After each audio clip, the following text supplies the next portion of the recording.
नमस्कार दोस्तों, सीताराम क्रिएशंस में आपका एक बार फिर से स्वागत है। आज का वीडियो मुख्य रूप से जो श्वास और खांसी के मरीज़ हैं ये उनके लिए है। तो शुरुआत करते हैं।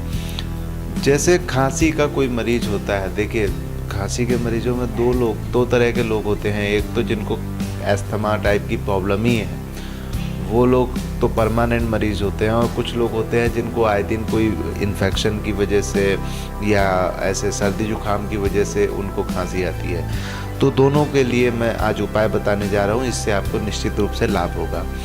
तो देखिए, जो भी जैसे हम लोगों को कभी जुकाम या खांसी हो जाती है, उस दौरान कुछ बातों का अगर हम ध्यान रखें तो हमें निश्चित रूप से लाभ होगा। एक तो कभी भी हम लोग मतलब चाहे वो सर्दी हो चाहे वो गर्मी हो, हम लोगों को खांसी की प्रॉब्लम में कभी भी ठंडा पानी नहीं पीना चाहिए। हम लोग को हमेशा गुनगुना पानी ही पीना चाहिए। बहुत ही गर्मी हो तो आप नॉर्मल टेम्परेचर पे पी सकते हैं, वरना अगर थोड़ी सी भी सर्दी या बरसात का मौसम हो तो हल्का सा गुनगुना पानी पिएंगे तो उससे आपकी खांसी में आपको लाभ होगा।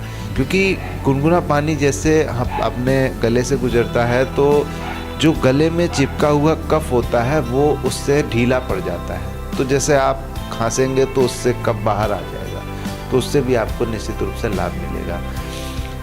दूसरा है कि पतंजलि में एक श्वासरी प्रवाही करके काढ़ा आता है। श्वासरी प्रवाही, मैं नीचे लिंक डाल देता हूँ, उससे आप समझ जाएंगे।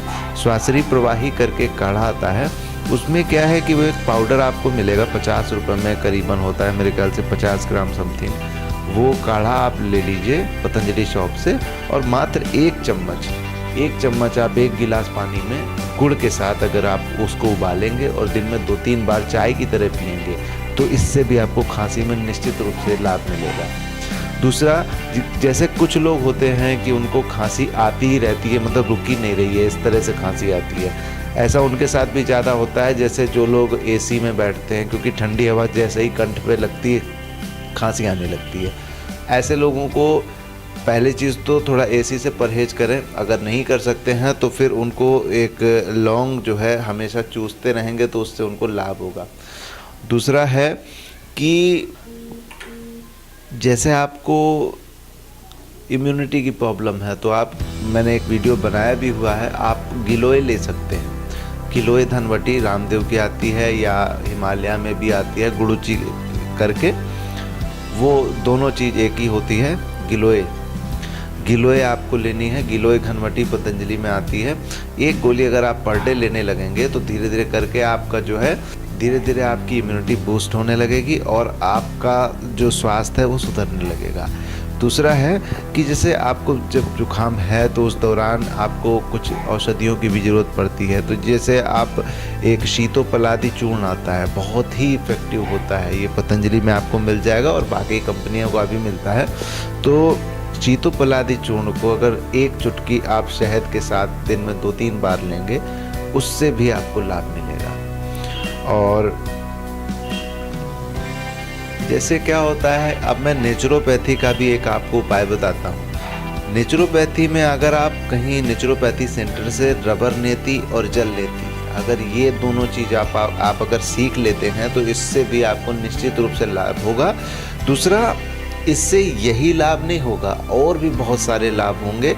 इसके बारे में मैं किसी और वीडियो में चर्चा करूँगा। तो ये जितने मैंने उपाय बताए हैं, एक तो आपको कभी भी बहुत ठंडा पानी नहीं पीना है। दूसरा, ये आपको श्वासरी प्रवाही लेना है काढ़े के रूप में।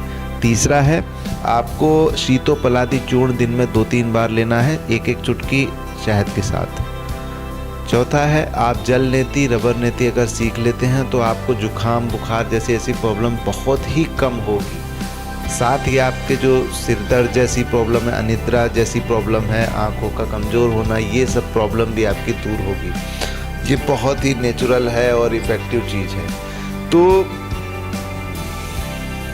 इसके साथ ही एक चीज़ और है जिसको करने से आपको श्वास की प्रॉब्लम्स में से बहुत राहत मिलेगी, वो है अनुलोम विलोम।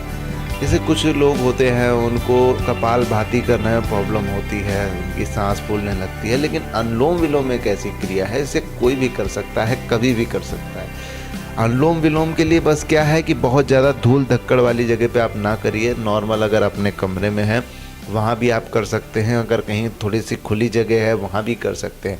बस कोहरे में आप थोड़ा सा इसको अवॉइड करिएगा। कोहरे में, आंधी में, धूल धक्कड़ में या आप इसको ना करिए। आप अपने घर में शांति से गार्डन में बैठ के अनुलोम विलोम कर सकते हैं। अनुलोम विलोम 5 मिनट भी करेंगे तो भी आपको थोड़ी देर बाद अगर खांसी आती है तो निश्चित रूप से आपका काफ़ी कफ बाहर निकल जाता है। तो ये सारे उपाय मैंने आपको बताए खांसी के लिए। अगर आपको मेरा ये वीडियो पसंद आए तो प्लीज़ इसे लाइक कीजिएगा। मेरे चैनल को अगर आपने अभी तक सब्सक्राइब नहीं किया है तो प्लीज़ इसे सब्सक्राइब कीजिए, ताकि आगे की भी अपडेट आपको मैं निश्चित रूप से पहुंचा सकूं। जिन लोगों ने मेरा चैनल सब्सक्राइब कर लिया है उनको मैं धन्यवाद करता हूं। आज के लिए बस इतना ही। धन्यवाद। जय हिंद।